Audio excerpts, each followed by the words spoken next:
Many years ago, on May the 14th, 1854, Bishop Ullathorne visited St. John Vianney, the curé of Ars, and asked him to pray for England.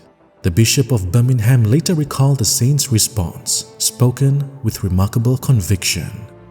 Monsignor, I believe that the Church in England will be restored to its splendor.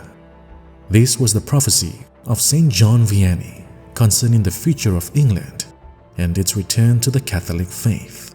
But another remarkable prophecy came from a German mystic priest, Venerable Bartholomew Holzhauser, a Catholic priest, visionary, spiritual writer, and the founder of a religious community dedicated to the renewal and formation of clergy during the difficult years that followed the 30 Years' War. Among the many visions God granted him, one of the most striking concerned England, a nation he deeply loved and longed to evangelize. Although he never had the opportunity to carry out that mission because he died at a young age, his heart remained fixed on England and its future return to the Catholic faith. In a series of visions recorded in a manuscript in 1646, Father Holzhauser wrote that he saw England passing through great suffering and turmoil. He foresaw a king being slain and the nation experiencing deep misery. Yet beyond those trials, he saw something extraordinary.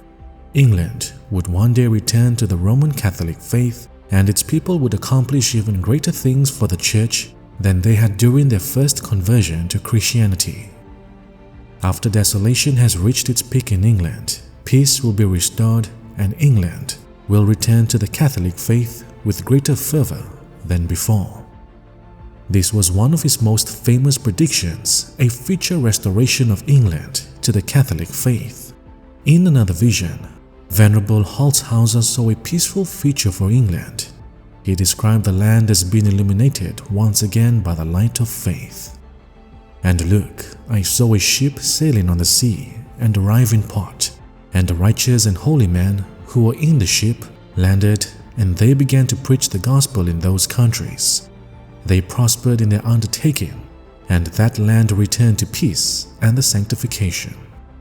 His German biographer later explained that after receiving this vision, Father Holzhauser's thoughts continually returned to England's conversion.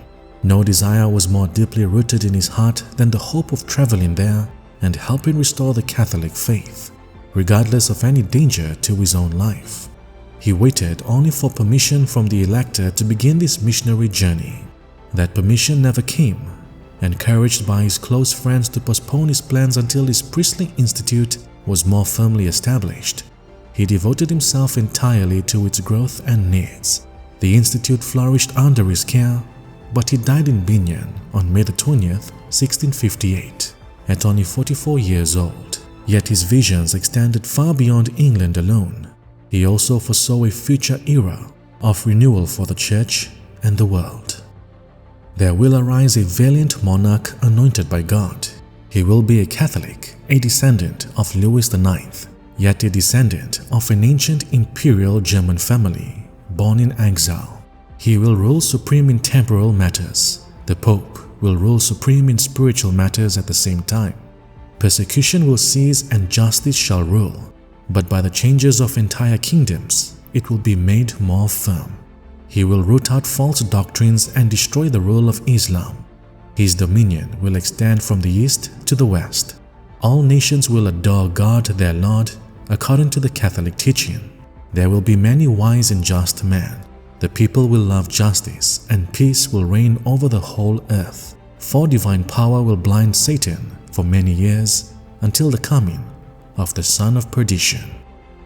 As we have seen, Venerable Holzhauser foretold a long period of peace and triumph for the Church before the coming of the Antichrist and the last times.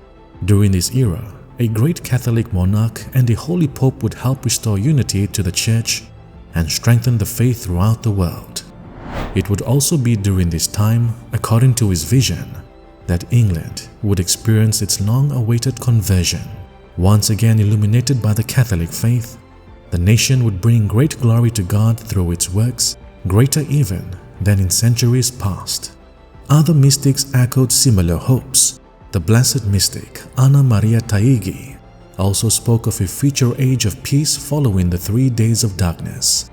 She foretold a time when the Catholic faith would spread throughout the world under one shepherd. England, along with Russia and China, would be converted, and the faithful would rejoice at the overwhelming triumph of the Church.